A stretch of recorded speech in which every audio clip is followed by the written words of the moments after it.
venez nous voir pour entreprendre, venez nous voir pour transformer votre recherche en entreprise. Pour conclure, je vais demander à Antoine de nous rejoindre, et puis André, et tous les entrepreneurs qui sont là, l'équipe Deep Tech. Nicolas, je te donnerai la parole pour le mot de la fin. Antoine, tu avais un dernier mot peut-être à partager. Oui, peut-être un dernier mot. Je suis sûr qu'il y en a un certain nombre d'entre vous qui sont peut-être surpris que le CNRS s'associe à BPI pendant toute une matinée. Mais je crois que c'est ça la France du XXIe siècle. On a besoin de recherche fondamentale. Ce n'est pas le patron du CNRS que je suis qui va vous dire le contraire. C'est notre métier. Mais cette recherche fondamentale, on a besoin de la mettre au service de la société. Et c'est ce qu'on fait de diverses manières. Ça peut être au service des grands enjeux sociaux. On a parlé du réchauffement climatique, de la santé, etc. Mais ça peut être aussi au service du monde économique. Et je crois qu'aujourd'hui, ce qui doit faire la force de notre pays, c'est le fait qu'on ait peut-être mieux compris qu'à 20 ou 30 ans que c'est tous ensemble qu'on doit écrire d'une certaine façon l'histoire de notre pays, créer de la valeur, créer des emplois pour nos enfants et nos petits-enfants. Et je crois que la matinée qu'on vient de passer ensemble doit nous rendre extrêmement optimistes. Merci à tous. Nicolas, je te laisse le mot de la fin. D'abord pour remercier très très chaleureusement tous ceux qui ont participé à l'organisation de cet événement aujourd'hui. Moi j'ai pris un pied total, je vais vous dire, au premier rang. Incroyable, incroyable.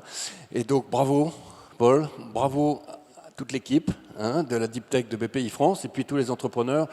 Merci Antoine d'avoir été présent à nos côtés, merci Sylvie.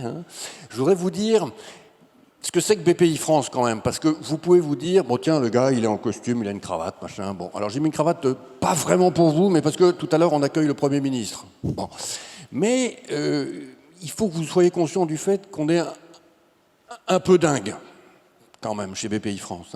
Donc c'est pas une espèce d'établissement public avec des énormes budgets qui montent un truc pour vous, machin, avec des procédures descendantes. On est fondamentalement entrepreneurs, enfin tous ceux qui sont là et qui sont soutenus par nous le savent. Je vais vous citer une anecdote.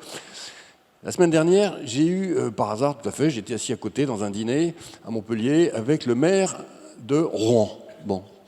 Et le maire de Rouen, qui est d'ailleurs un garçon super sympa, et lui-même ex-entrepreneur, il travaille dans une entreprise soutenue par BPI France qui s'appelle Nutri7, et puis il a voulu continuer dans la politique.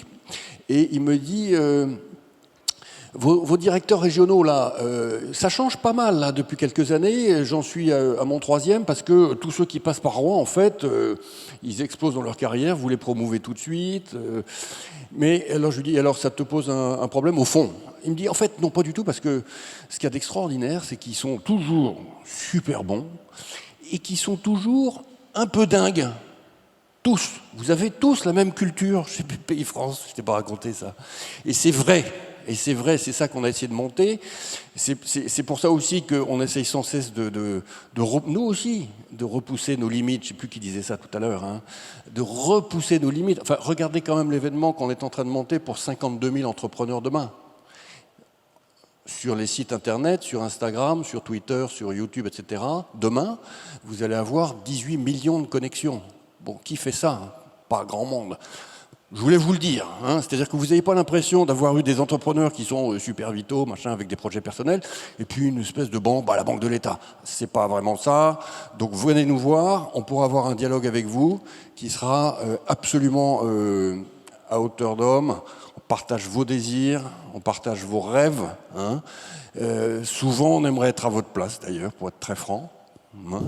Et donc tout ça forme, c'est Sylvie qui l'a dit, un continuum qui n'est pas un continuum technique, c'est pas des process, c'est un continuum émotionnel, très fort. Voilà, donc à vous, j'espère que ça vous a plu ce matin.